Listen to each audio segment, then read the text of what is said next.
안녕하세요. 산재 전문 박중영 변호사입니다. 오늘은 산재 소송 실무 강의 10번째 시간으로 손해배상 책임의 발생이라는 주제로 얘기를 해보도록 하겠습니다.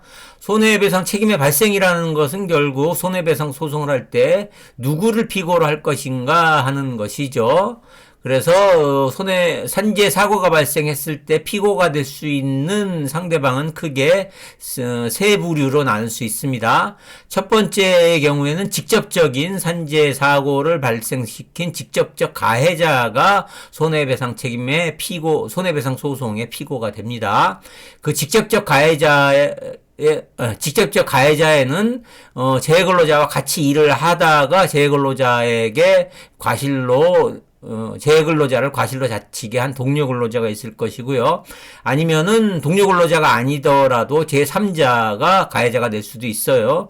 예를 들어서 공사 현장에서 신호수로 일하던 분을 지나가던 자동차가 추돌을 했다. 그러면 그 지나가던 자동차 운전자는 동료 근로자는 아니더라도 제3자로서 직접적 가해자로서 산재 손해배상 소송의 상대방이 될 수 있습니다. 이런 직접적 가해자인 동료 근로자나 제3자의 경우에는 민법 제750조에 따른 불법행위에 의한 손해배상 책임을 물을 수 있습니다. 이런 직접적 가해자인 동료 근로자나 제3자에 대해서는 재해근로자는 불법행위에 의한 손해배상 책임, 다시 말씀드려서 민법 제750조에 따른 손해배상 책임을 물을 수 있습니다. 그 외에 직접적 가해자가 아닌 사업주나 도급인에 대해서도 특히 산재 손해배상 책임을 물을 수 있는데요. 먼저 사업주의 손해배상 책임을 살펴보면은, 먼저 동료 근로자가 직접적 가해자인 경우에는 그 동료 근로자의 사용자로서 그 동료 근로자의 사용자, 다시 말해서 그 동료 근로자의 사업주로서 민법 제756조에 따른 사용자 배상 책임을 지게 됩니다. 이처럼 사업주는 자기가 고용하고 있던 근로자가 제3자의 다른 사람에 대해서 사고를 낸 경우에는 그 다른 사람에 대한 피해를 자기 피용자를 대신해서 책임을 지게 되는데, 그것을 민법 제756조에 따른 사용자의 배상 책임이라고 합니다. 그런데 이 산재 손해배상 소송에서는 특이한 게, 이런 직접적인 가해자가 없는 경우에도 사업주에게 책임을 묻는 경우가 있습니다. 예를 들어서 공장 현장에서 재해근로자가 프레스 기계로 일을 하다가 자기의 실수로 손목이 잘려 나갔다.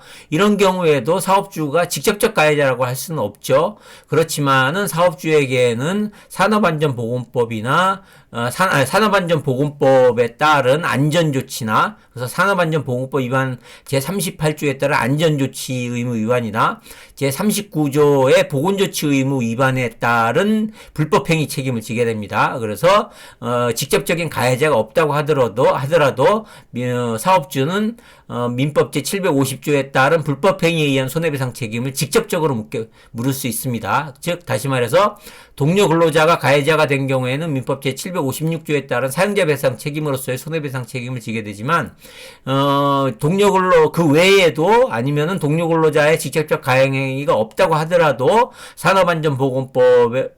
산업안전보건법상 안전조치 의무나 보건조치 의무를 위반했다는 것을 이유로 직접적으로 민법 제750조에 따른 불법행위에 의한 손해배상 책임을 지게 됩니다. 그 외에 또 사업주는 재해근로자와 고용계약관계에 있죠. 이런 고용계약관계에 있는 사업주는 그 재해근로자가 안전하게 일할 수 있는 안전배려 의무를 집니다. 그래서 근로계약상의 부수적 의무인 안전배려 의무, 다시 말해서 보호 의무를 위반했다고 해서 민법 제390조에 따른 채무불이행에 의한 손해배상 책임을 지게 됩니다. 이처럼 사업주는 직접적 가해자가 있는 경우에는 사용자의 민법 제756조, 아니면은 직접적 가해자가 없다고 하더라도 민법 제750조에 따른 손해배상 책임을 질 뿐만 아니라 민법 제390조에 따른 채무불이행에 의한 손해배상 책임도 지게 됩니다.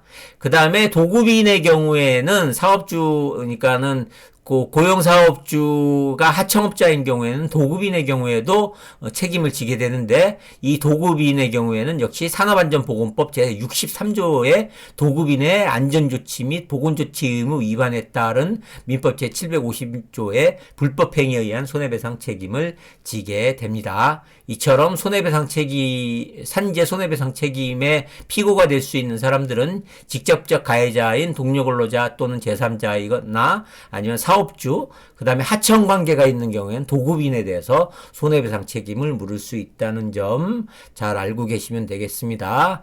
이상으로 이번 시간 산재소송 실무 강의 제10강 마치도록 하겠습니다. 감사합니다.